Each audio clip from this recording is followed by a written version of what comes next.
అబ్రాడ్‌లో study చేయాలి అంటే universities check చేస్తాయి. ఈ స్టూడెంట్‌కి ఇంగ్లీష్ అర్థమవుతుందా? కాబట్టి ఐఎల్టీఎస్ లేదా టెఫల్ ఎగ్జామ్స్ రాయాలి. సింపుల్‌గా ఇంగ్లీష్‌లో కమ్యూనికేషన్ అబిలిటీని టెస్ట్ చేయడానికి మెయిన్ ఎగ్జామ్. ఐఎల్టీఎస్ అంటే international English language training system. UK, Canada, ఆస్ట్రేలియాలో ఎక్కువ యాక్సెప్ట్ చేస్తారు. 0-9 వరకు బ్యాండ్ స్కోర్ సిస్టమ్ ఉంటుంది. ఎగ్జాంపుల్ 6.5 లేదా 7.0. బ్యాండ్ స్కోర్ అంటే ఇంగ్లీష్ లెవెల్ మెజర్‌మెంట్.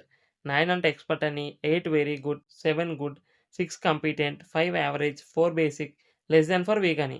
ఎగ్జాంపుల్‌గా మీరు ఎగ్జామ్ రాసారు. Overall band score 6.5.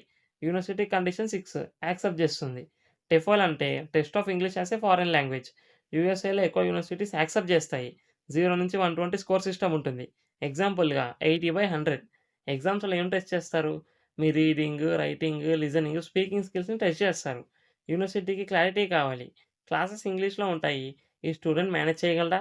కాబట్టి మినిమమ్ స్కోర్‌ని ఫిక్స్ చేస్తారు. మినిమమ్ స్కోర్ అప్రాక్సిమేట్‌లీ ఐఎల్టీఎస్‌కైతే 6-7.5 వరకు ఉంటుంది. టెఫెల్‌కైతే 70-100 వరకు ఉంటుంది. కోర్సు యూనివర్సిటీని బట్టి చేంజ్ అవుతుంది. స్కోర్ 2 ఇయర్స్ మాత్రమే వాలిడ్ ఉంటుంది.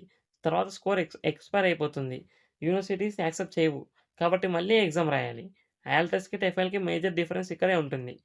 ఐఎల్టీఎస్ ఏమో ఫార్మాట్ పేపర్ లేదా కంప్యూటర్. టెఫల్ అయితే మోస్ట్‌లీ కంప్యూటర్. ఇక్కడ speaking face to face.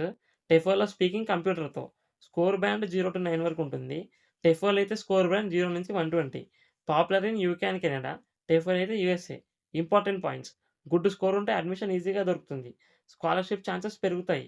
Score తక్కువ ఉంటే రిజెక్ట్ చేసే అవకాశం ఉంటుంది. Easy example. మీరు యూఎస్ఏలో ఎంఎస్ చేయాలనుకుంటున్నారు. టెఫల్‌లో 90 స్కోర్ వస్తే యూనివర్సిటీస్ యాక్సెప్ట్ చేస్తాయి. ఇలాంటి ఫైనాన్షియల్ టాపిక్స్ కోసం ఛానల్‌ని సబ్స్క్రైబ్ చేసుకోండి.